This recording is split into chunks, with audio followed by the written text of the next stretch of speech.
కృష్ణా జిల్లా చిలకపూడి పోలీస్ స్టేషన్లో మాజీ మంత్రి పేర్ని నాని ఆయనతో పాటు మరో 29 మందిపై పోలీసులు కేసు నమోదు చేశారు.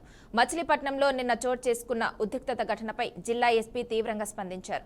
గురువారం మచిలీపట్నం పిఎస్ సమీపంలో చోటు చేసుకున్న ఘటనలో మాజీ మంత్రి పేర్ని నాని ఆయన అనుచరులు పోలీసుల అనుమతి లేకుండానే గుమికూడినట్టు, ట్రాఫిక్ అంతరాయం కలిగించినట్లు మరియు శాంతి భద్రతలకు భంగం కలిగించినట్లు పోలీసులు ప్రాథమికంగా నిర్ధారించారు. కృష్ణా జిల్లా చిలకపూడి పోలీస్ స్టేషన్లో మాజీ మంత్రి పేర్ని నాని ఆయనతో పాటు మరో 29 మందిపై పోలీసులు కేసు నమోదు చేశారు. మచిలీపట్నంలో నిన్న చోటు చేసుకున్న ఉద్రిక్తత ఘటనపై జిల్లా ఎస్పీ తీవ్రంగా స్పందించారు.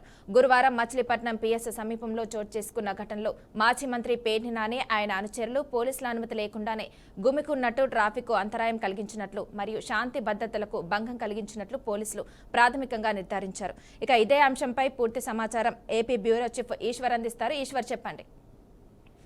కృష్ణా జిల్లా చిలకలపూడి పోలీస్ స్టేషన్ లో మాజీ మంత్రి పేర్ని నానిపై కేసు నమోదైంది. ఆయనతో పాటు మరొక 29 మందిపై కూడా పోలీసులు కేసు నమోదు చేశారు. మచిలీపట్నంలో నిన్న చోటు చేసుకున్నటువంటి ఉద్రిక్త ఘటనలపై జిల్లా ఎస్పీ చాలా సీరియస్ గా స్పందించినట్టు మనకు సమాచారం వస్తుంది.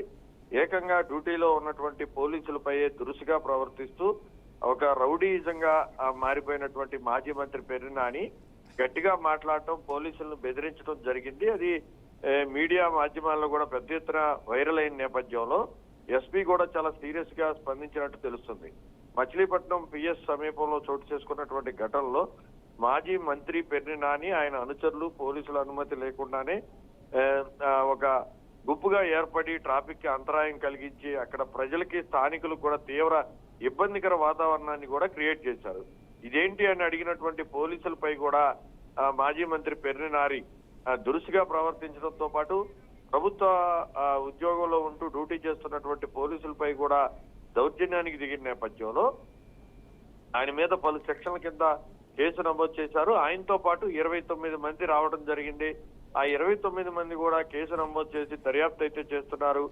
ముఖ్యంగా గడిచిన వైసీపీ అధికారంలో 5 సంవత్సరాల్లో ఆయన అహంకార ధోరణి ఏ విధంగా ఉందో మనకు స్పష్టంగా తెలుసు.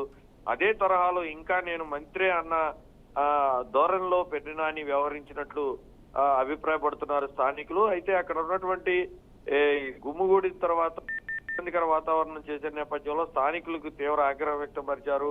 మరోవైపు పోలీసులు కూడా వారిని వారించే ప్రయత్నం చేసినప్పటికీ కూడా పోలీసులకి మాజీ మంత్రి పేర్ని నాని వర్గీయులకు మధ్య వాగ్వాదం జరిగింది. దీంట్లో పేర్ని నాని చాలా దురుసుగా మాట్లాడి పోలీసులను కించపరిచే విధంగా దౌర్జన్యంగా మాట్లాడిన నేపథ్యంలో ఎస్పీ కూడా ఈ ఘటనపై చాలా సీరియస్ గా వార్నింగ్ ఇచ్చినట్టు తెలుస్తుంది.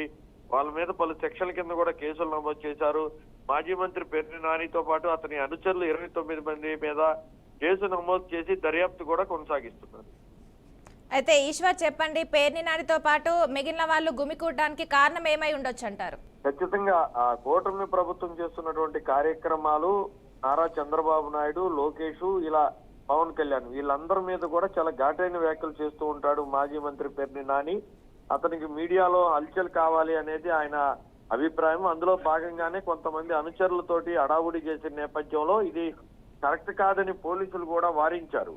పోలీసులు వారించినప్పటికీ కూడా పోలీసుల మీద కూడా దురుసుగా ప్రవర్తించి వాళ్ళ మీద దౌర్జన్యానికి పాల్పడిన నేపథ్యంలో పోలీసులు పలు సెక్షన్ల కింద కేసులు కూడా నమోదు చేసినట్టు కూడా మనకు సమాచారం వస్తుంది. Okay, thank you Eshwar.